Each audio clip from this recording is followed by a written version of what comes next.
नमस्कार, आप देख रहे हैं अपना उत्तर प्रदेश। मैं हूं आपके साथ सचिन चौहान। 1 फरवरी को पेश होने वाले आम बजट में अब केवल कुछ ही घंटे बचे हैं। वित्त मंत्री निर्मला सीतारमण इस बार लगातार 9वीं बार संसद में बजट भाषण वो देंगी और खास बात इसमें यह है कि पिछले 1 दशक में पहली बार आम बजट रविवार के दिन ये पेश होने जा रहा है और ऐसे में हर वर्ग को इस बजट से राहत की उम्मीद भी है। उधर खुर्जा के मशहूर मिट्टी के बर्तन उद्योग को भी जीएसटी समेत आयकर स्लैब में कटौती की इस बारी का इंतजार है। एक बार ये रिपोर्ट देख लेते हैं।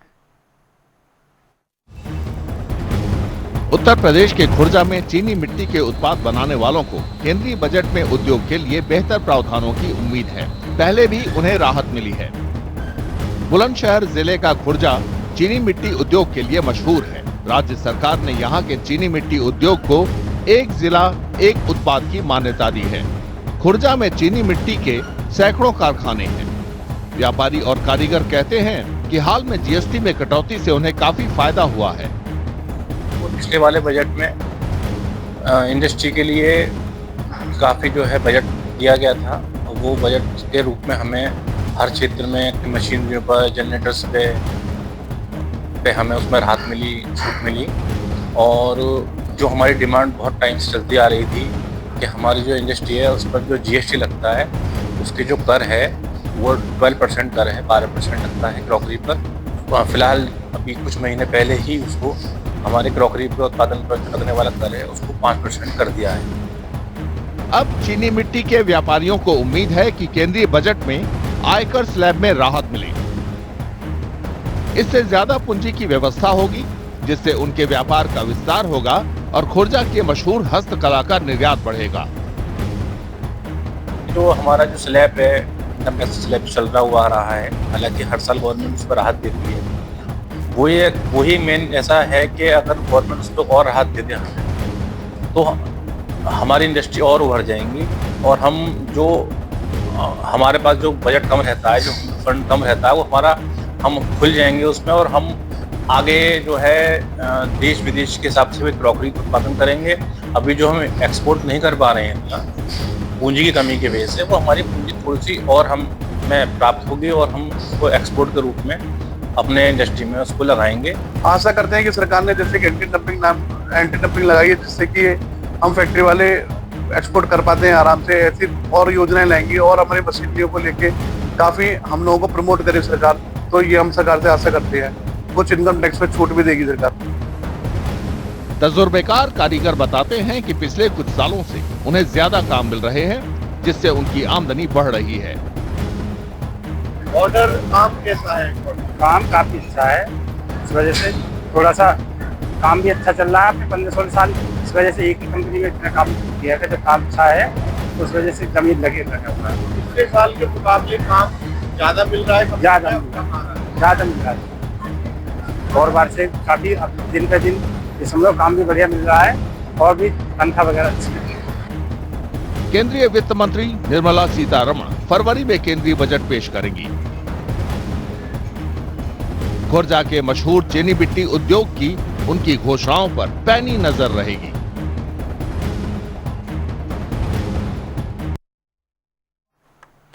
और वहीं मुरादाबाद के पीतल कारोबारियों में भी इस बजट को लेकर एक उम्मीद सी जगी है। उद्योग में नई जान फूंकने के लिए प्रावधान की मांग कर रहे कारोबारियों को काफी उम्मीद है। एक बार ये रिपोर्ट भी देख लेते हैं। उत्तर प्रदेश में मुरादाबाद के पीतल कारोबारियों को उम्मीद है कि फरवरी में पेश होने वाले केंद्रीय बजट में उनके लिए राहत के प्रावधान होंगे।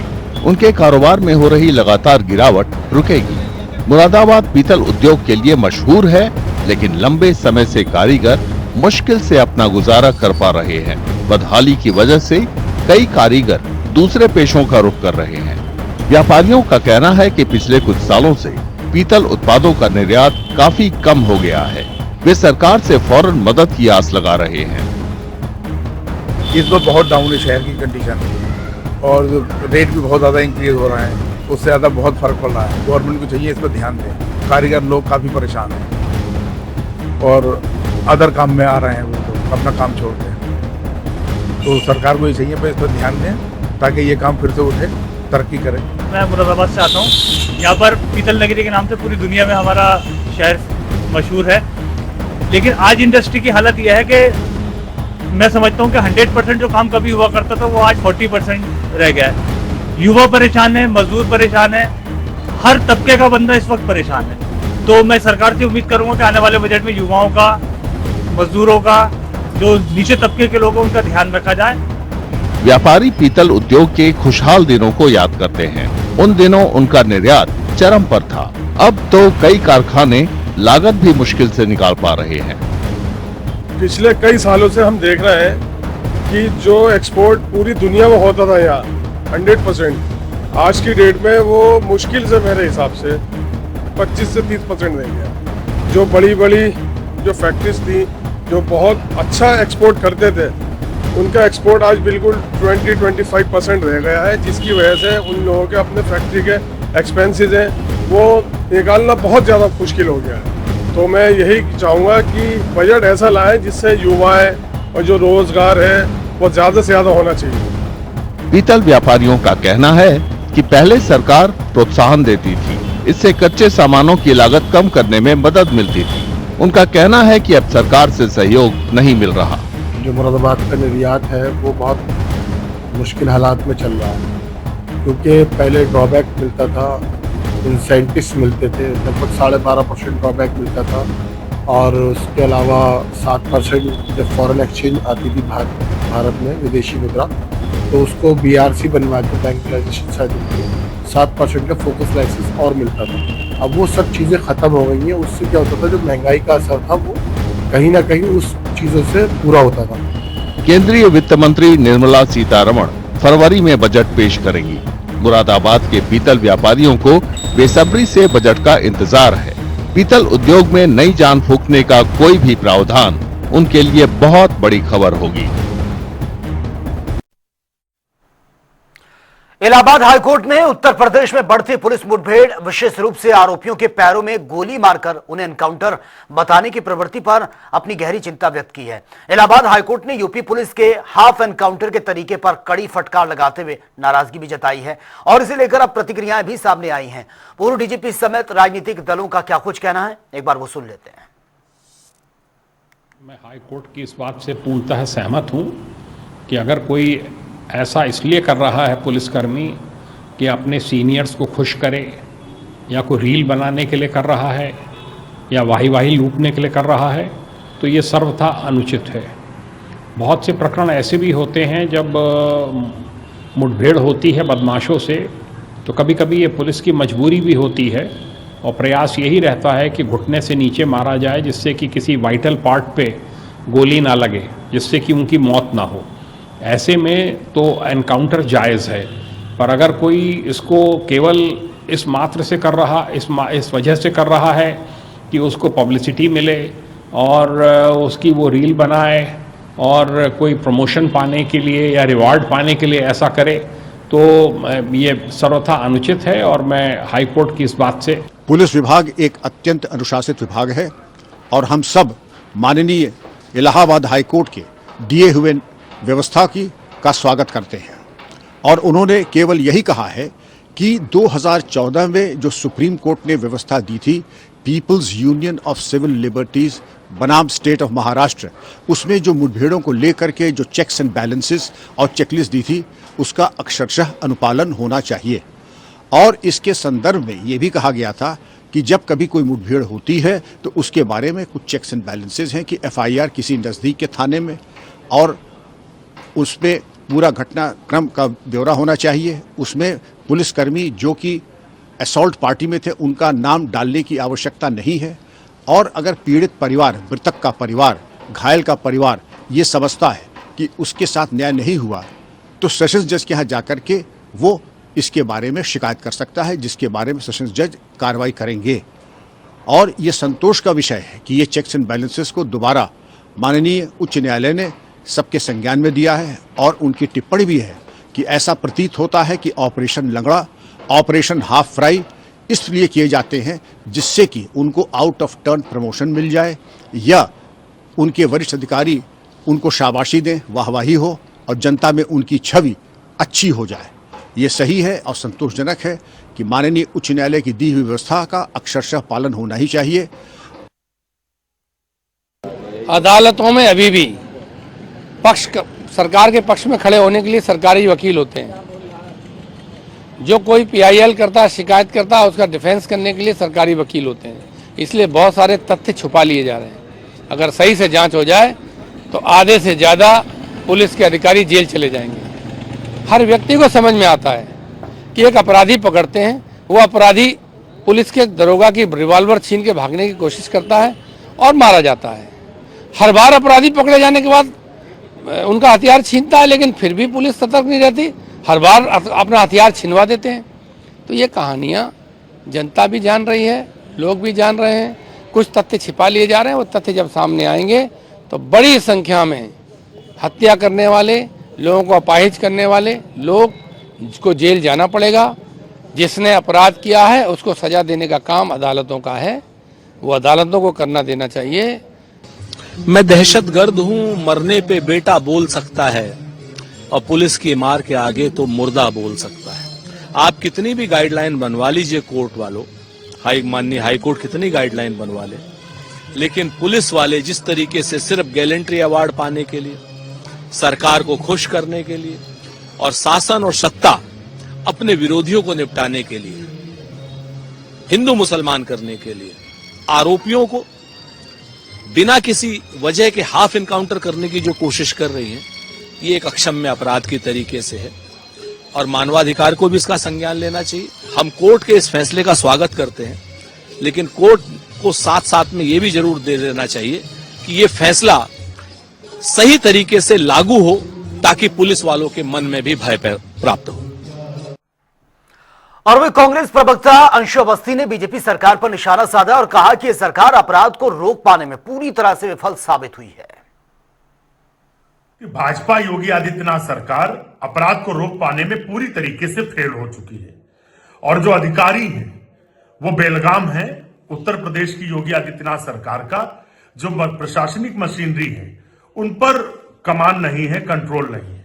अपराधी बेलगाम घूर रहे हैं क्योंकि सरकार धर्म और जाति देखकर कार्रवाई कर रही है। तो ऐसे में जो पुलिस अधिकारी हैं वो सरकार अपनी नाकामी छिपाने के लिए जो निर्दोष लोग हैं उनको निशाना बना रही है। माननीय उच्च न्यायालय की जो टिप्पणी है, हाईकोर्ट ने जो फटकार उत्तर प्रदेश सरकार को लगाई है वो बहुत ही चिंताजनक है। जिस तरीके के हाफ इनकाउंटर करके वाहवाहियां लूटी जा रही हैं और इससे पहले भी हमने हिंसा में देखा बहराइच में कि किस तरीके से एक उत्तर प्रदेश के वरिष्ठ अधिकारी हवा में पिस्टल लहराकर वायरल करना अपने आप को चाह रहे थे।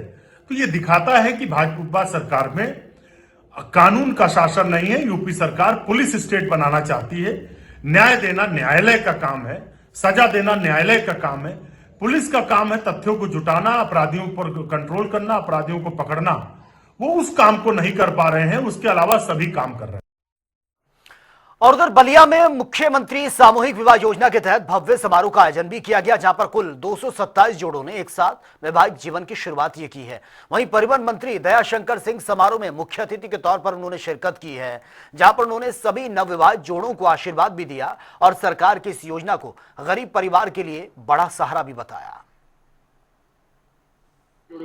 देखिए, मुख्यमंत्री सामूहिक विवाह योजना के अंतर्गत आज बलिया नगर में 227 जोड़ों की विवाह आज जो है आयोजित किया गया और बहुत ही सकुशल संपन्न हुआ। पूरी विधि विधान के द्वारा मैंने सभी पंडितों के मंत्रोच्चारण के साथ जो भी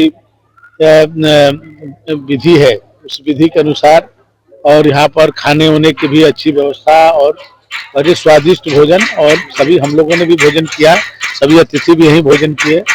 और इतना बड़ा आयोजन बड़ा ही मैंने शांतिपूर्वक संपन्न हुआ, क्योंकि व्यवस्था ऐसी हुई थी कि दूर दूर जगहों पर अलग अलग काउंटर था, रजिस्ट्रेशन का, वेरिफिकेशन का, भोजन का, पंडाल, शादी विवाह का, सब चीजें अलग अलग व्यवस्थित ढंग से जिला प्रशासन ने किया था और बहुत ही अच्छे ढंग से संपन्न हुआ।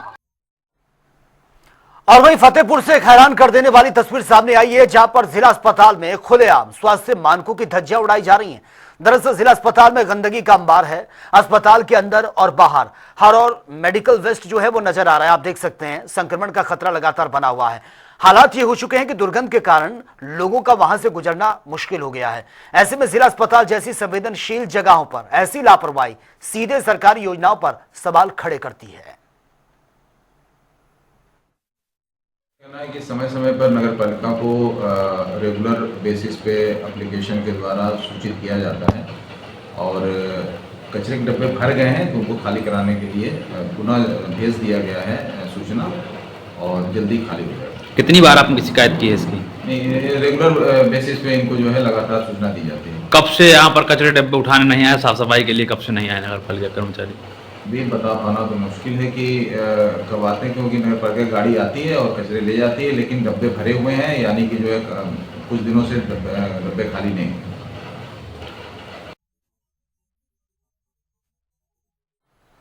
और चलिए आगे बढ़ते हैं बड़ी खबर के साथ। कानपुर देहात से बड़ी खबर सामने आ रही है। कानपुर देहात से इस वक्त ये बड़ी खबर, संदिग्ध परिस्थितियों में टैंकर में भीषण आग लगी है। पेट्रोल पंप कर्मियों ने बमुश्किल आग को बुझाने की कोशिश की है। स्थानीय लोगों की मदद से आग को कंट्रोल किया गया है। ट्रक में आग लगने के बाद चालक मौके से फरार बताया जा रहा है। रायपुर के पास संदिग्ध परिस्थितियों में ट्रक में भीषण आग लगी है और बमुश्किल इस आग को कंट्रोल किया गया। स्थानीय लोगों ने भी आग बुझाने का प्रयास ये किया है और बताया जा रहा है कि जो चालक था वो मौके से फरार हो गया है। आग कैसे लगी है, किस तरह से लगी है, फिलहाल ये सब कुछ जांच का विषय बना हुआ है। और फिलहाल जो टैंकर था उसमें भीषण आग लगी है। पेट्रोल पंप कर्मियों ने आग को बुझाने की कोशिश की लेकिन आग नहीं बुझ पाई। स्थानीय लोगों की मदद से बमुश्किल आग को कंट्रोल किया गया है। बताया जा रहा है कि ट्रक में आग लगने के बाद चालक मौके से फरार हो गया है। और रायपुर के पास संदिग्ध परिस्थितियों में यह भीषण आग लगने का मामला सामने आया है। यह टैंकर में भीषण आग लगी है और कानपुर देहात में यह घटना घटी है जहां पर ट्रक में भीषण आग लगी है। और ये तस्वीरें हम आपको दिखा रहे हैं, यही वो ट्रक है जिसमें भीषण आग लगी। आग कैसे लगी है फिलहाल ये अब तक क्लियर नहीं हो पाया है और बमुश्किल आग को कंट्रोल किया गया है। जो चालक था वो फरार बताया जा रहा है। पेट्रोल पंप के जो कर्मचारी थे उन्होंने स्थानीय लोगों की मदद से इस आग को कंट्रोल किया है। बड़ा हादसा हो सकता था। बताया जा रहा है कि जो चालक था वो अभी फरार है, उसकी तलाश जारी है। लेकिन ये तस्वीरें आपके सामने धू धू करके ये आपको ट्रक और जो टैंकर है जलता हुआ नजर आ रहा है।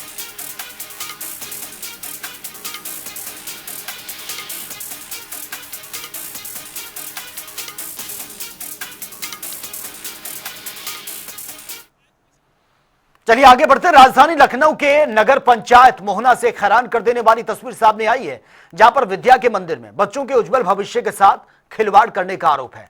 आखिर क्या है पूरा मामला, हमारे संवाददाता राज की एक बार ये रिपोर्ट देख लेते हैं। इसमें मौजूद है राजधानी लखनऊ के इटौंजा थाना क्षेत्र के नगर पंचायत मोहना में। आप देख सकते हैं यहाँ पे ये कन्या क्रोस्तम मोहना में स्कूल बनाया गया है, जो कंपाउंड बनाया गया है। यहाँ पे जो ग्रामीणों की शिकायत है, लगातार शिकायतें आ रही हैं। जो बच्चे हैं उनको सही से खाना पोषण नहीं मिल पा रहा है और जो यहाँ के ग्रामीण हैं लगातार इससे शिकायत भी की है। जो यहाँ के अध्यापक हैं सही से पढ़ाई नहीं होती है और उनको जो है सरकार द्वारा भोजन दिया जाता है, कहीं ना कहीं उसमें लापरवाही बरती जा रही है। और यहाँ की अगर बात की जाए प्रेजेंट टाइम की तो मौके पर 102 बच्चे पाए गए हैं, जबकि यहाँ पर 103 बच्चों का 223 का खाना आता है। अब यहाँ हम जानेंगे सभासद हैं। भैया क्या पूरा मामला है? मैं मनोज राव सभासद मोहना नगर पंचायत, मेरा वार्ड नंबर 5 है। यहाँ पे आए दिन शिकायतों बच्चों के अभिभावकों द्वारा जो मिल रही मुझे, तो यहाँ पे बच्चों की पढ़ाई नहीं हो रही, बच्चों के साथ बहुत ही भेदभाव हो रहा है। ये हमारे बच्चे सब पढ़ नहीं रहे। हमने जो आज सारे लोगों के कहने पे यहाँ स्कूल में आए तो वहाँ बच्चे जो पूछा, मैंने वीडियो भी बनाई है, तो बच्चे बोले सुबह से मैम पढ़ाई नहीं मुझको। तो मैंने टीचर से पूछा तो बोले सारे लोग छुट्टी पे हैं, मैं अकेले बच्चों कैसे क्या करूं, कैसे खिलाऊं। तो मैंने बच्चों को जब पूछा तो बच्चों ने जवाब दिया। तो मैंने खाना, तब तक गाड़ी आगे खाना, मैंने उनसे पूछा कितने बच्चों का खाना लाए, तो बोले 233 बच्चों का खाना आता है। तो मैंने प्रेजेंट टाइम चेक किया तो 201 बच्चे निकले, 102 बच्चे निकले टोटल सारी क्लास का। तो ये बच्चों के लिए बहुत ही दुर्भाग्यपूर्ण। हमारी सरकार माननीय मुख्यमंत्री योगी आदित्यनाथ जी हैं, बहुत ही अच्छी सुविधा दे रहे हैं, मगर यहाँ जमीनी स्तर पे अधिकारी हमारे कोई ध्यान नहीं दे, सारे मौन है।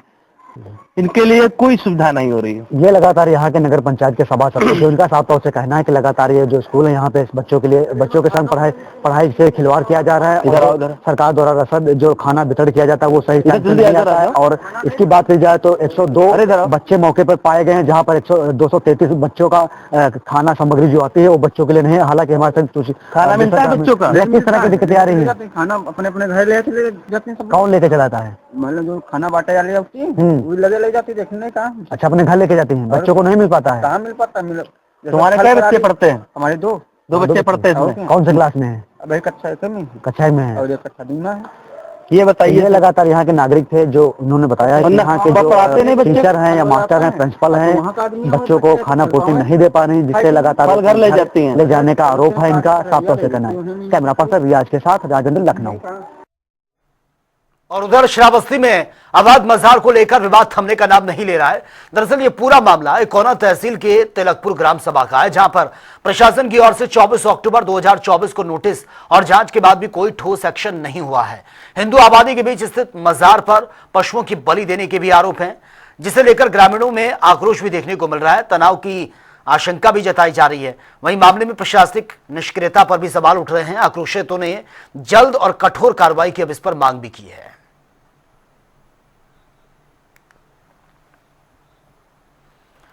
और चलिए आगे बढ़ते हैं। हापुड़ से यह बड़ी खबर सामने आ रही है। दिल्ली लखनऊ हाईवे पर लाखों की लूट का मामला। चावल व्यापारी के मुनीम से 64 लाख की लूट हुई है। हथियारबंद बदमाशों ने इस लूट की घटना को अंजाम दिया है। पीड़ित मुनीम के साथ रवाना हुई है पुलिस। इस पूरे मामले की इन्वेस्टिगेशन कर रही है। 2 महीने पहले भी इसी तरह से 85 लाख रुपए की लूट हुई थी। हापुड़ के पिलखुआ कोतवाली क्षेत्र का मामला यह बताया जा रहा है। और एक बार फिर से यह लूट की घटना सामने आई है। इसके बाद से अब लगातार सवाल उठ रहे हैं और ये तस्वीरें भी आपके सामने। पुलिस मौके पर पहुंची है और हर एक एंगल से इस पूरे मामले की जांच पड़ताल की जा रही है। चावल व्यापारी ये बताए जा रहे हैं जिससे 64 लाख की लूट हुई है।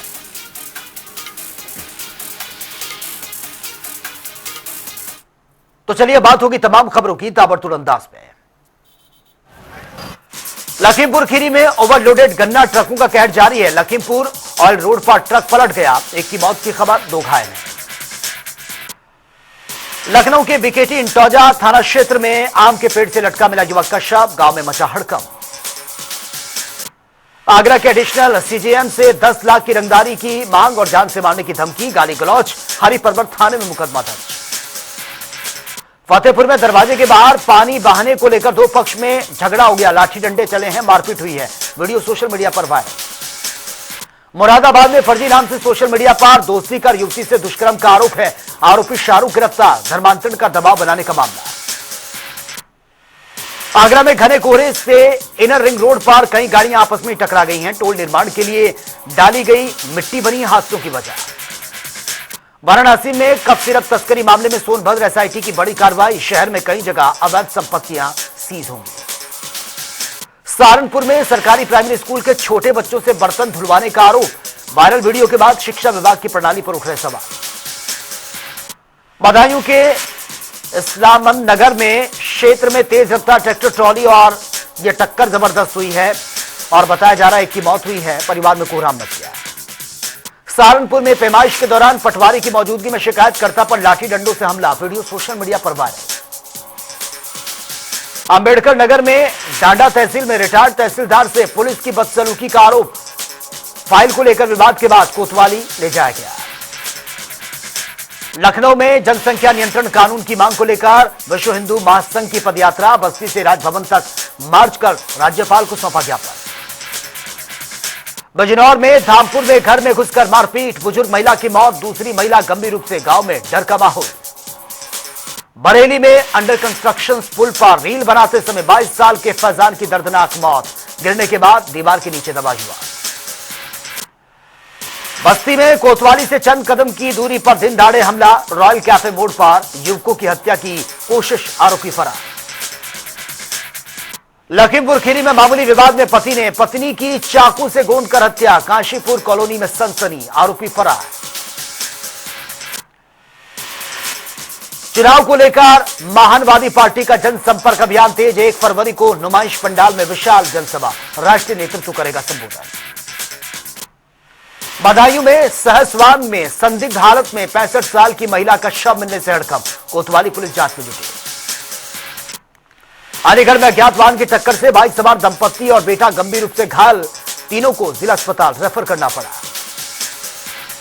मैनपुरी में अंडे के पैसे मांगना भारी पड़ गया, दबंगों ने ठेले वाले को बेरहमी से उसके साथ मारपीट की है, वीडियो सोशल मीडिया पर वायरल।